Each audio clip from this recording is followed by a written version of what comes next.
Tunisie a payé le prix fort pour avoir aidé la Palestine. Voici ce qu'on ne vous dit pas. Messieurs, dames, asseyez-vous. Aujourd'hui, je vous raconte un drame effacé des mémoires. Un jour où la Tunisie a été frappée, non pour ses intérêts, mais pour sa solidarité avec la Palestine.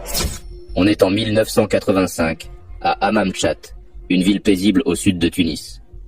C'est ici que l'OLP, l'Organisation de libération de la Palestine, avait installé son quartier général, après avoir été chassée du Liban. La Tunisie avait ouvert ses bras. Elle offrait un refuge à ceux qu'on pourchassait. Mais le 1er octobre 1985, l'impensable se produit. Des avions de chasse israéliens percent le ciel tunisien. Ils viennent bombarder le QG de l'OLP, en plein territoire souverain. C'est une attaque brutale, illégale. Un massacre.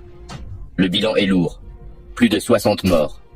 Des résistants palestiniens, mais aussi des civils tunisiens. Une pluie de feu sur un pays qui n'avait commis qu'un crime, celui d'avoir tendu la main. Et que fait la communauté internationale? Elle condamne, du bout des lèvres, mais aucune sanction. Israël continue d'agir comme s'il était au-dessus de toutes les lois. Mais les Tunisiens, eux, n'oublieront jamais.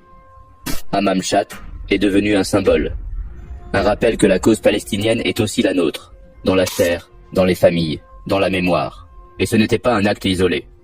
L'Algérie avait déjà accueilli l'OLP dès les années 70. Le Maroc, lui, avait permis des réunions secrètes entre leaders arabes. Le Maghreb tout entier portait la voix d'un peuple sans État. Alors quand aujourd'hui, vous voyez une jeunesse maghrébine défendre Gaza, sachez une chose, ce n'est pas un effet de mode. C'est une mémoire, une loyauté, une transmission. L'histoire s'écrit et elle ne s'éteint pas. Ici, on ravive les braises avec des faits. Abonne-toi à Factstorm, parce qu'on éclaire ce qu'on veut nous faire oublier.